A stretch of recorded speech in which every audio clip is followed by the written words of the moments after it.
Namaste, Pranam, Gita Dhyanam.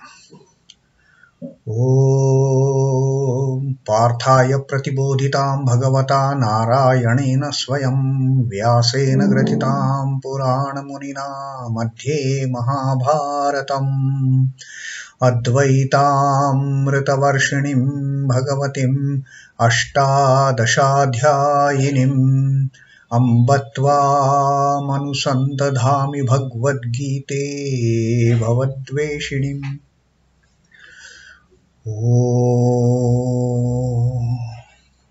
Bhagavad Gita, with which Lord Narayana himself gave enlightenment to Arjuna.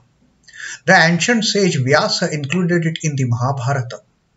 O Goddess, showerer of the nectar-like knowledge of non-dualism contained in your 18 chapters. O my affectionate mother, the destroyer of rebirth, I meditate upon thee. Krishna Vandana. Vasudeva Sutam Devam Kansachanura Mardhanam Devaki Paramanandam Krishnam Vande Jagadgurum. Son of Vasudeva, a slayer of Kansa and Chanur, extreme delight for Mother Devaki, O Lord Krishna, the supreme teacher of the universe, my salutations to you.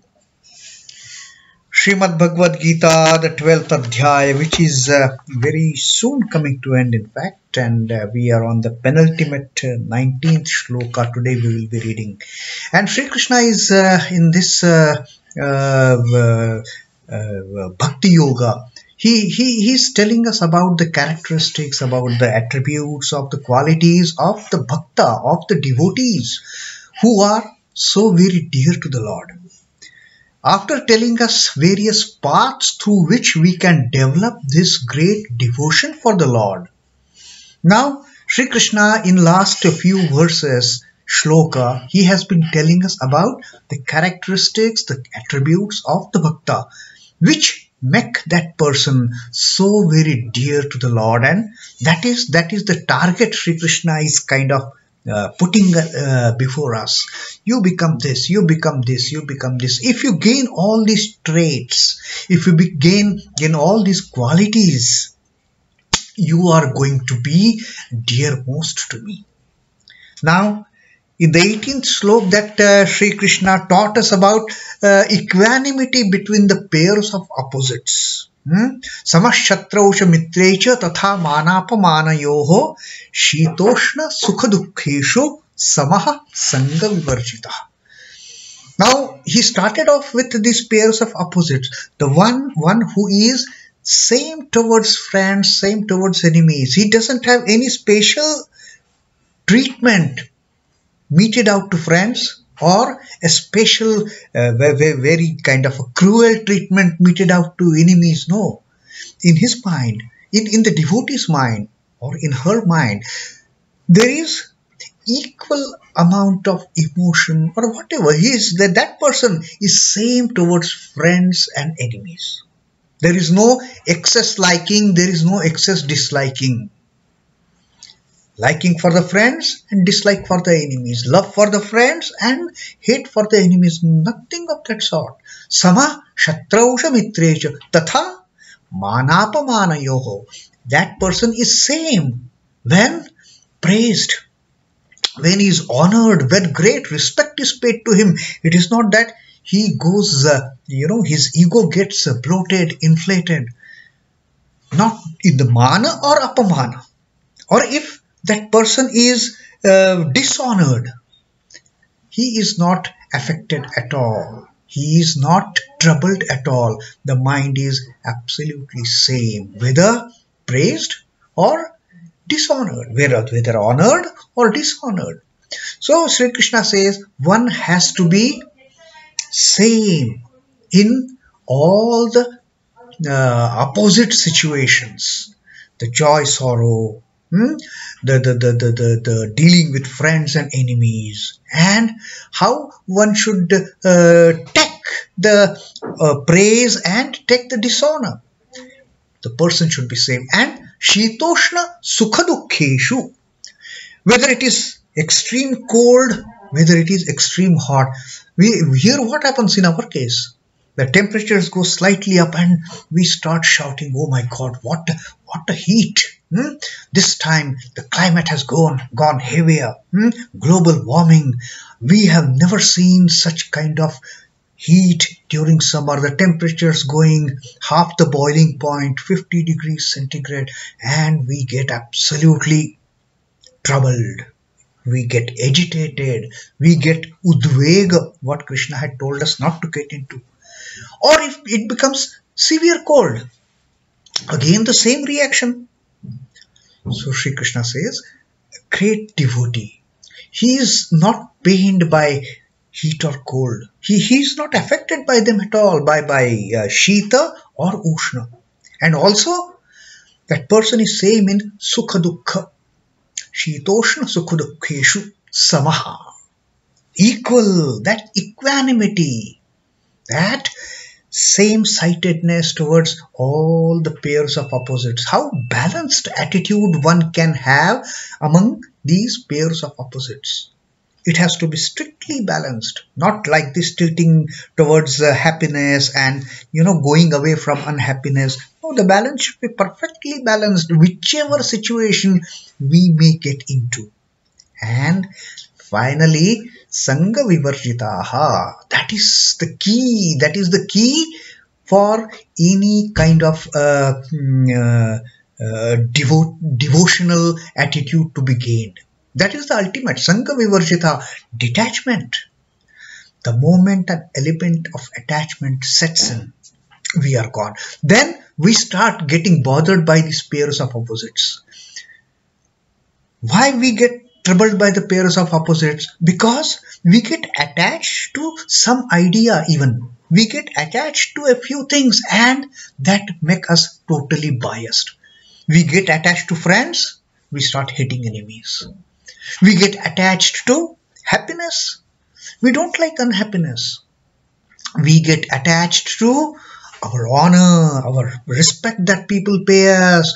We get attached to the praise that is showered upon us, and we don't like all those dishonor, disrespect, and all those dirty words people talk about us. So, all these problems of our reaction towards pairs of opposites is because of Sangha. And Sri Krishna says, Sangha Vivarjitaha, that Sangha, that attachment has to be cut off. Only when we become detached, we can have that balanced attitude towards the pairs of opposites. Now let us see in the 19th penultimate shloka of this Bhakti Yoga what Sri Krishna is once again repeating a portion of that pair of the opposites, how the devotee should remain balanced. tulyanindāstutirmaunī santuṣṭo yena kenacit aniketaḥ sthiramatirbhaktimānme priyo naraḥ. Now the teaching on the balanced attitude towards pairs of opposites continues in terms of tulyanindāstutirmaunī. Tulya is again balanced in ninda as well as stuti. Balance in censure. People saying bad things about us, people criticizing us, people disregarding us. Ninda and stuti, hordes of praises showered upon us. We should be balanced. We should not get agitated by ninda, by the censure. We should not get extremely rejoiced, elated when somebody starts praising us, out of the world, praising us so much that we should not get elated at all. It is okay. It is all part of the life. Today ninda, tomorrow stuti. Today stuti, tomorrow ninda. Who has saved oneself from either not being praised or not being censured? These things happen to each one of us. Praises and censure is part and parcel of our life. People praise us. Next moment, people will start saying bad things about us. So Krishna says we have to be tulya, we have to be balanced, whether people are praising or censuring.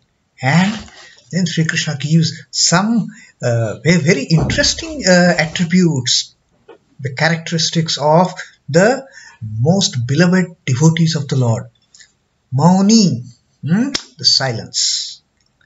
Those devotees who have achieved a great level of devotion on this path of spirituality, who are almost, at the end point of meeting the Lord, they are always silent.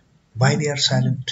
Because they cannot express that love for the Lord, that great experience they have had in being one with the Lord. They cannot express in words, and they become silent. Their meek silence is an indication that they are the great knowers. Well, it is always said, Sri Ramakrishna always said that what Brahman is cannot be spoken in words. Brahman cannot be described in words. That ultimate experience cannot be described. And at such point, at such a stage of evolution, the sadhaka, the spiritual aspirant, the devotee, he becomes totally silent. And maybe some of you might be recollecting that story that we read during our childhood in the Panchatantra. There is a story. It is a Sanskrit Shloka actually. It says, it praises the goodness of being silent, that mukam maunam sarvartha sadhanam. Maunam, being silent, it gets one everything that is needed. Be silent, you will get everything. And for that, the story that in the Panchatantra, it goes like, and the shlok is actually Atmano mukhadoshena badhyante shukasarika. Baka tatra na badhyante maunam sarvartha sadhana. That the shlok says that birds like parrot and that maina, they keep on continuously chirping. Parrot can't stay silent, maina can't stay silent, and what happens? All those who are like this, chow, chow, chow, chow, chow, chow, they are caught, put in the cage. Atmano mukhadoshena badhyante. Because of this mukhadosha, because of this the problem with the mouth, constantly talking, that is the nature. That is the nature of the mouth, to keep on talking, and because of that, parrot and maina, they get caged. But bakaha, the white swan, he doesn't talk. Silently he is standing in that water with one leg up. No noise, no voice, no talking anything, and nobody catches baka. Nobody catches that the white bird which is picking up fish from the lake. That is the difference. So, maunam sarvartha sadhanam. Once you become silent, nobody can put you in the cage. Now, in that story, it is said about caging parrot and maina. In reality, what happens? It is also a great, in fact, it has got a philosophical touch to that story. We are all caged birds, isn't it? We are all caged. We are all caged in this world of Maya. We are all caged. We are surrounded by this wonderful cage. And we are saying we are free, but we are not free at all. We have got so many attachments. We have got so many attitudinal issues. All the issues that Sri Krishna doesn't want one to develop, all those issues are with us. And our talking habits, they land us, in fact, in a way, into this cage of worldliness.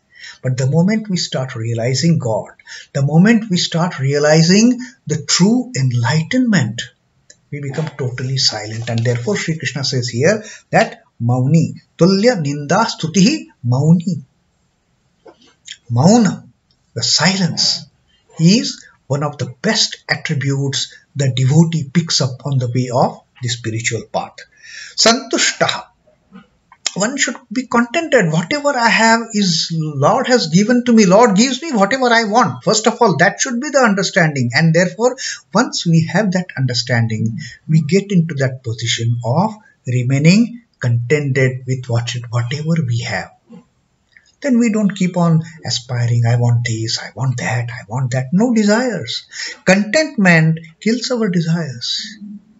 And that is what Sri Krishna wants us to kill our desires, to kill our attachments and remain contented. Santuṣṭo, yena kenacit.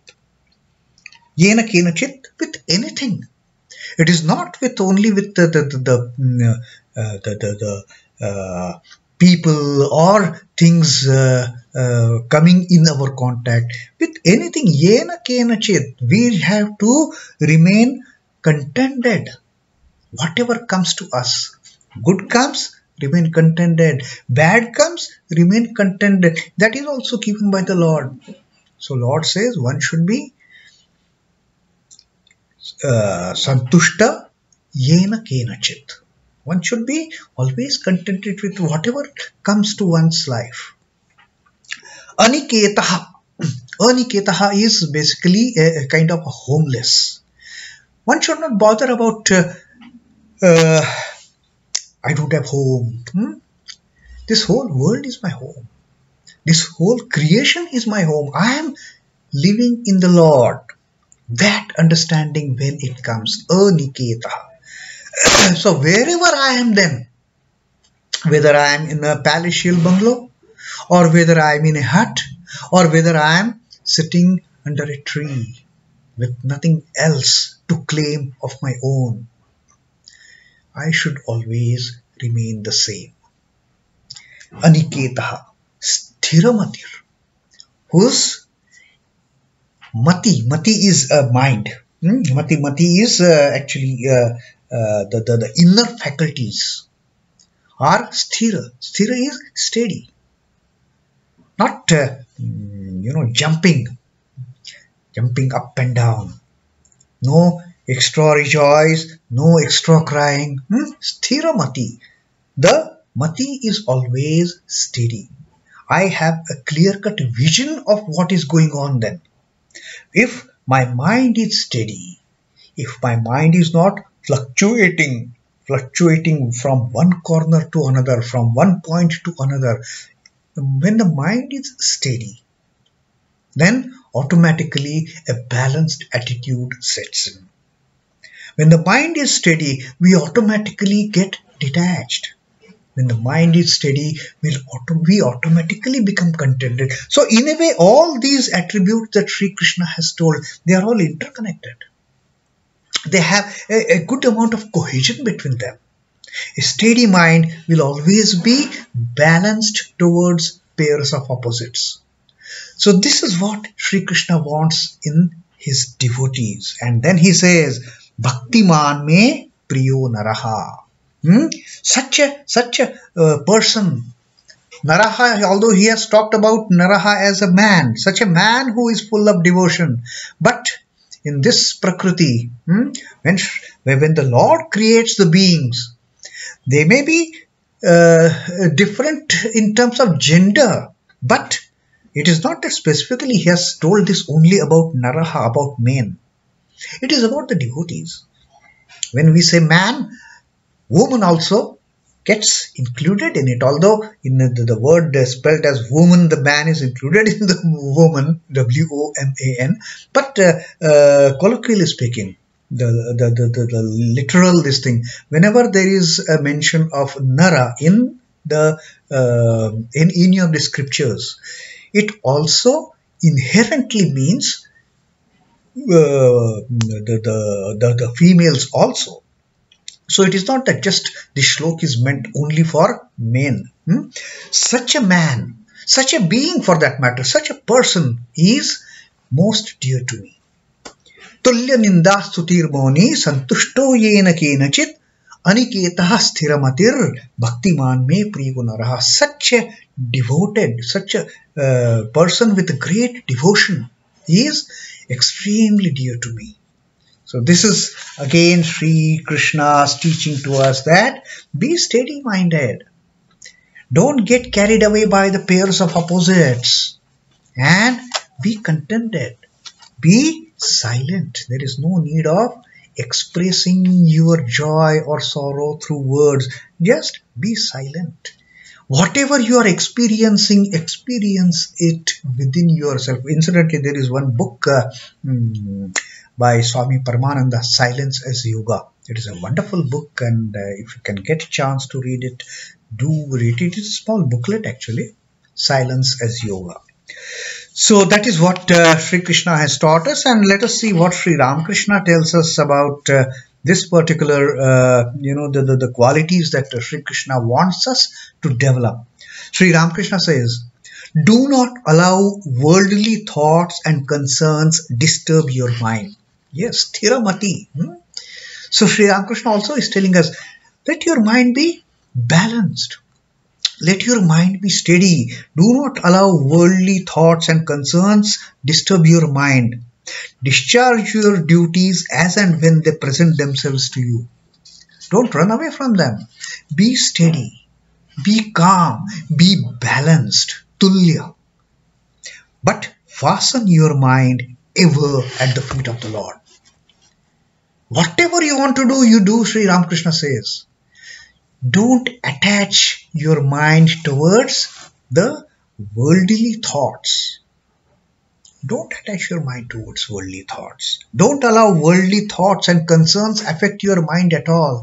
Be sthiramati, be tulya, as Sri Krishna has told us. And doing everything that comes to our Lord without getting involved in a sense, without taking ownership of it, because it is the Lord's work. And Sri Ramakrishna says, do everything that comes to your Lord, but fixing your mind at the lotus feet of the Lord, and then you will become a devotee as described, wanted by Sri Krishna for us to become, to be the beloved of the Lord. So that was 19th Shloka of Srimad Bhagavad Gita, the 12th Adhyaya of Bhakti Yoga, the Yoga of Devotion. Om Namo Bhagavate Vasudevaya. Sri Krishna Arpanamastu. Jai Sri Ram Krishna. Jai Thakur. Jai Ma. Jai Swamiji.